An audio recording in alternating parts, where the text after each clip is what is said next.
एक सवाल पूछता हूँ। क्या कभी किसी एनीमे ने तुम्हें इतना तोड़ दिया है कि क्रेडिट्स ख़त्म होने के बाद भी तुम कुछ देर तक स्क्रीन को ही देखते रहे? ना फ़ोन उठाया, ना कुछ बोला, बस चुप। अगर हाँ, तो शायद तुम समझ चुके हो कि ट्रॉमा सिर्फ रियल लाइफ में नहीं होता। कभी कभी एक फिक्शनल स्टोरी भी इंसान के अंदर एक ऐसा जख्म छोड़ देती है जो सालों तक नहीं भर पाता। साइकोलॉजी कहती है कि ट्रॉमेटिक मेमोरीज कभी पूरी तरह डिसअपेयर नहीं होते।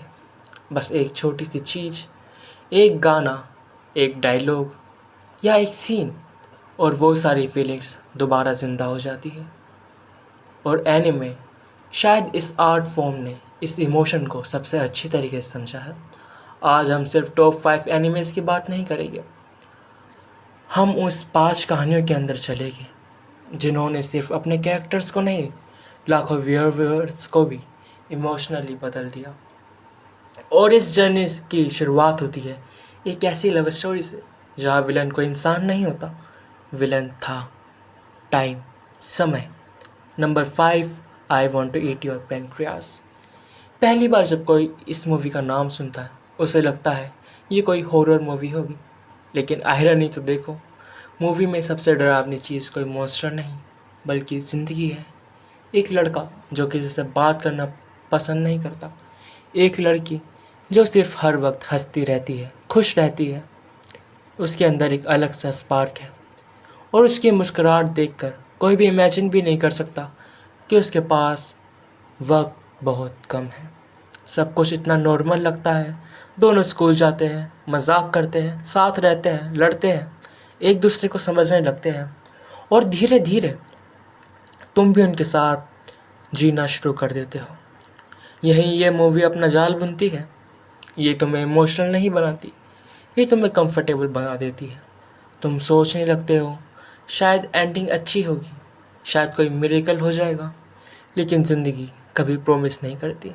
और फिर एक फ़ोन कॉल, सिर्फ एक phone call, no dramatic background music, ना कोई इमोशनल स्पीच, सिर्फ एक खबर, और उस एक मिनट में व्यूवर्स की सारी उम्मीदें तोड़ दी जाती है। लेकिन असली ट्रॉमा उसके बाद शुरू होता है जब खुलती है उसकी डायरी, उसके लिखे हुए वर्ड्स, उसके सपने, उसकी वो छोटी छोटी सी ख्वाहिशें। अचानक रियलाइज़ होता है हम उस कैरेक्टर के लिए नहीं रो रहे, हम उन सब लोगों के लिए रो रहे हैं जिन्हें हम कभी प्रॉपरली अप्रिशिएट नहीं कर पाए। इसलिए ये मूवी सिर्फ डेथ की स्टोरी नहीं है, ये रिग्रेट की स्टोरी है। और रिग्रेट ट्रॉमा का सबसे बड़ा रूप होता है। अब आते हैं नंबर 4 पर, अ साइलेंट वॉइस। स्कूल हम सब के लिए या तो सबसे खूबसूरत यादों की जगह होता है या फिर सबसे बुरी। और शौकों के लिए ये दोनों में से सिर्फ एक था, खामोशी।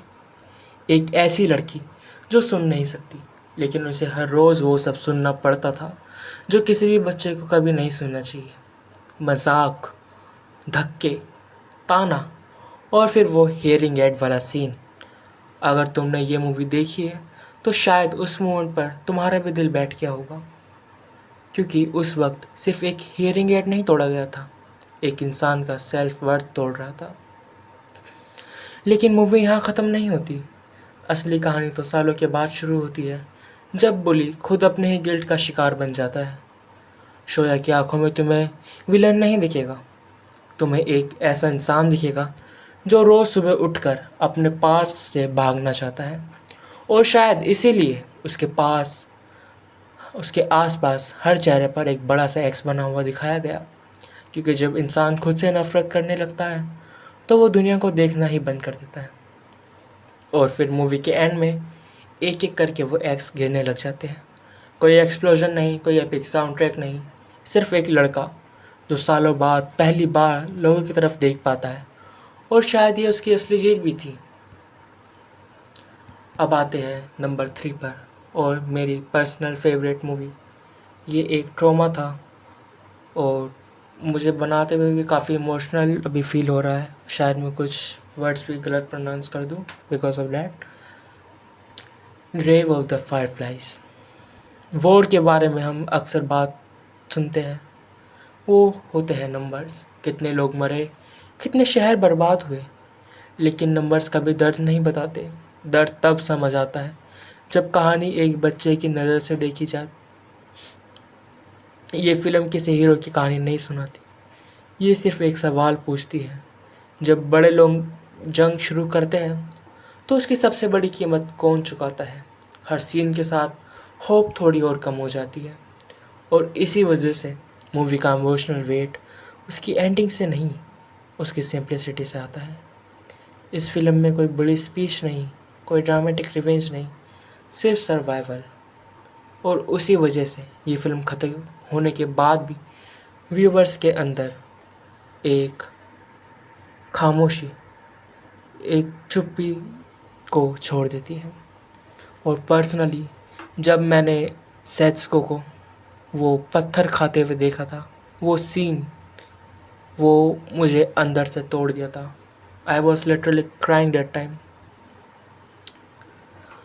अब आते हैं number 2, devil man cry baby. अगर तुम किसी मॉन्स्टर से डरते हो तो शायद तुम उससे लड़ भी सकते हो, लेकिन अगर मॉन्स्टर और ह्यूमंस में फ़र्क ही ख़त्म हो जाए तो फिर डेविल मैन क्राई बेबी इसी डर को एक्सप्लोर करता है। ये सिर्फ डीमंस की कहानी नहीं है, ये कहानी है डर की। और डर इंसान से वो सब करवा देता है जो शायद वो नॉर्मल परिस्थितियों में कभी ना करे। सीरीज़ धीरे धीरे ये दिखाती है कि हेट्रेड कितनी तेज़ी से फैल सकती है, और जब एम्पैथी ख़त्म होने लगती है तो सिविलाइजेशन कितनी फ्रेजाइल बन जाती है। इसलिए इसका इमोशनल इम्पैक्ट सिर्फ एंटिक की वजह से नहीं, बल्कि इसकी रियलाइजेशन की वजह से है कि सबसे ख़तरनाक मॉन्स्टर कभी कभी हम खुद बन जाते हैं। लास्ट सीन में जब रियो आकिरा से बात कर रहा होता है, वो सीन एक अलग ही खामोशी थी। उस सीन को शब्दों में बता पाना काफ़ी मुश्किल है, मेरे लिए तो काफ़ी मुश्किल है। और सबसे बड़ा दुख ये था कि ये सब रिपीट होगा, बार बार रियो जन्म लेगा, आकिरा को मारेगा, और सेम चीज़ें रिपीट होगी। सेम रियो को वो सब चीज़ें वापस देखने भी पड़ेगी।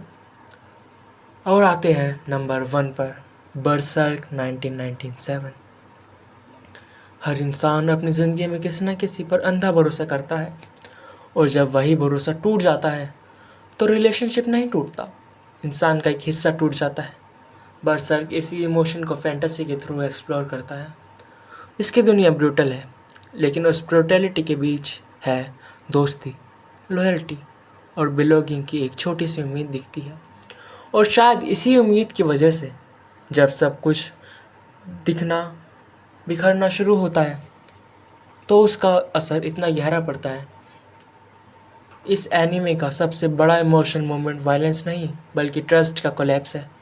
एक डिसीजन जो सिर्फ कैरेक्टर्स की ज़िंदगी नहीं बदलता, बल्कि ऑडियंस को सालों साल तक याद रहता है।